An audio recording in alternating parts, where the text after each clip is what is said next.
আমার জামাইয়ের নাকি খুব মন চাচ্ছে লইট্টা ফ্রাই খেতে। সেজন্য সে বাজার থেকে লইট্টা মাছ নিয়ে আসছে।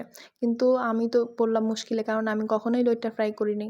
তো কীভাবেই করলাম লইট্টা ফ্রাই, সেটাই আমি আপনাদের সাথে আজকে শেয়ার করব। আসসালামু আলাইকুম, কী অবস্থা সবার? আশা করি সবাই অনেক বেশি ভালো আছেন। আলহামদুলিল্লাহ আমিও ভালো আছি।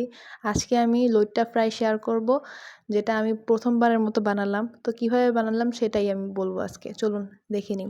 এজন্য প্রথমে আমি মাছগুলোকে কেটে ভালোভাবে ধুয়ে, তারপর আমি একটা লেবু চিপড়ে দিয়েছি আর লবণ দিয়ে মাখায় রেখে দিলাম রেস্টে। এরপর আমি বেটারটা তৈরি করব। বেটারটা তৈরি করতে এখানে আমি নিয়েছি আটা, আর যতটুকু আটা নিয়েছি তার অর্ধেক পরিমাণে নিয়েছি কর্নফ্লাওয়ার আর অর্ধেক চালের গুঁড়া।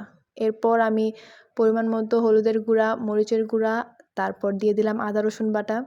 আমি অনেককে দেখছি আদা রসুন বাটাটা স্কিপ করতে, কিন্তু মাছ তো তাই আমি নিজে থেকেই পাকনামি করে আদা রসুন বাটাটা দিছি। তো এরপর আমি দিয়ে দিলাম লবণ। এরপর এটাকে আমি কাঁটা চামচের সাহায্যে, কারো হ্যান্ড বিটার থাকলে সেটা দিয়েও করতে পারেন, কাঁটা চামচের সাহায্যে আমি এটাকে মিক্স করে নিচ্ছি। আর নর্মাল টেম্পারেচারে পানি ঢেলে নিব, আস্তে আস্তে করে বেটারটা রেডি করে নিব। একটু একটু করে পানি ঢেলে বেটারটা রেডি করতেছি। আমি আলুর চপ বেগুনিও বানাইনি। বেটার রেডি করতে আমার অনেক বেশি কষ্ট হয়েছে। তো এরকম যখন হয়ে যাবে তখন এই যে আমার বেটারটা রেডি। এরপর মনে হলো যে হয়তো ঝাল একটু বেশি দিলে ভালো লাগবে খেতে, যেহেতু প্রথমবারের মতো বানাচ্ছি, তাই খুব ভয়ে ভয়ে বানাইতেছি।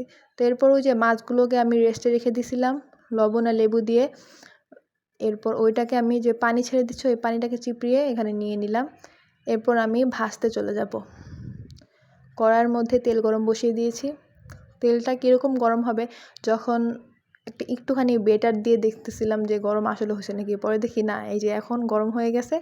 এখন আমি তেলের মধ্যে মাছটা ছেড়ে দিব। যখন মাছটা ছাড়বো মানে তখনই আসল ঝামেলা হলো, কারণ আমি কখনোই বললাম তো আলু চপ বেগুনিও বানাই নাই।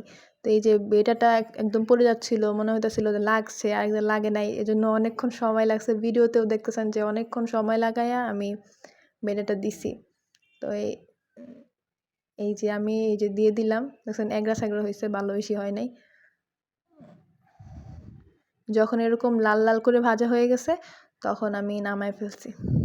আমার হাজব্যান্ডের কাছে ভালোই লাগছে, বলছে যে একবারে আমি যে কক্সবাজারে খাইছিলাম সেরকমই লাগছে, কোনো রকম আলাদা টেস্ট লাগে নাই, নর্মালি লাগছে। তো আমি সাকসেসফুল হয়েছি এই লইট্টা ফ্রাই বানাইতে। সবাই সুস্থ থাকবেন, ভালো থাকবেন। আমার ভিডিওটা দেখার জন্য অনেক বেশি ধন্যবাদ। লাইক, কমেন্ট, শেয়ার দিয়ে পাশে থাকবেন। দেখা হবে সামনের কোনো ভিডিওতে। আল্লাহ হাফেজ সবাইকে।